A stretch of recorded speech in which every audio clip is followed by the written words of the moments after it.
बहुत सारी political parties को मोटिवेट करके उनके पीछे बहुत सारा बड़े बड़े बिजनेसमैनों से लेके और अपने खुफिया फंड्स को डाल के सिंध हाउस में एक मंडी लगाई गई।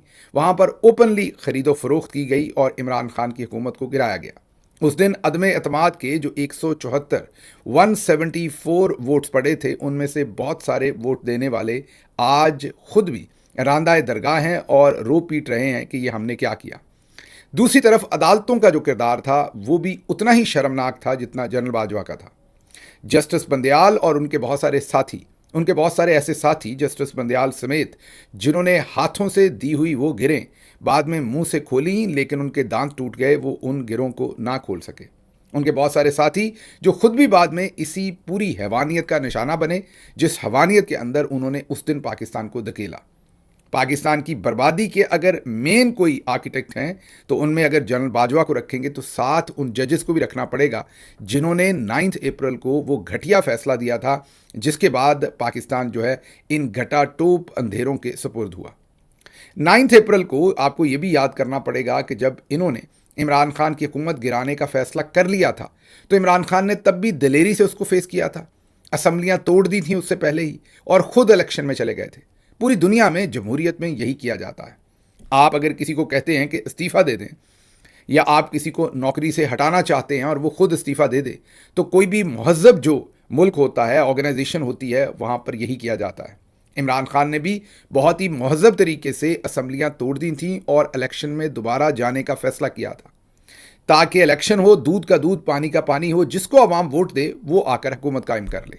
लेकिन क्योंकि मकसद ये नहीं था कि पाकिस्तान की कौम जो है वो इलेक्ट करे किस गवर्नमेंट को उन्होंने इलेक्ट करके पाकिस्तान के ऊपर बिठाना है। मकसद जनरल बाजवा को वही था जो पिछले 78-79 साल से पाकिस्तान के मिलिट्री जनरल्स करते रहे हैं।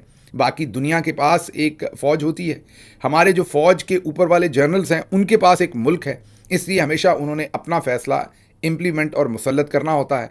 और जैसे मैंने कहा कि मुल्क से बाहर भी उन्होंने अपना सौदा जो है वो बेचा के मौजूदा हुकूमत, उस वक्त की जो मौजूदा हुकूमत थी इमरान खान साहब की, वो आपके मफादात के ख़िलाफ़ काम कर रही है।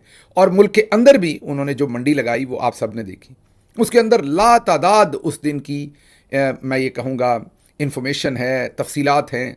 वो दिन शायद मेरे करियर का भी बहुत ही मुख्तलिफ दिन था। आज जनरल बाजवा का जो अंजाम है वो सबको पता है।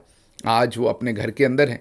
कई लोग कहते हैं कि अब वो फ़ोन पे बात कर लेते हैं, कई लोग कहते हैं कि नहीं, कई लोग क्लेम करते हैं उनके पेस मेकर लग चुका है, कई क्लेम करते हैं कि वो लोगों को पहचान नहीं पाते। बहरहाल जो भी है, लेकिन जो आज लोगों की उनके साथ सियासी या समाजी नफ़रत है वो शायद ही किसी के हिस्से में आई हो। मुझे तो लगता है कि याया खान के हिस्से में भी उतनी नहीं आई होगी जितनी उनके हिस्से में आई, क्योंकि उन्होंने जिस तरीके से कौम का जो वक़ार था और कौम का जो एतमाद था उसको लूटा था अपनी गपबाजी में, अपनी फड़बाजी में, अपनी छोटी मोटी जो वो एक्सटेंशन लेने के लिए अपनी थकी हुई हरकतें कर रहे थे, उस चक्कर में उन्होंने कौम को जिस अजाब के अंदर पुश कर दिया उसको आज भी कौम फेस कर रही है।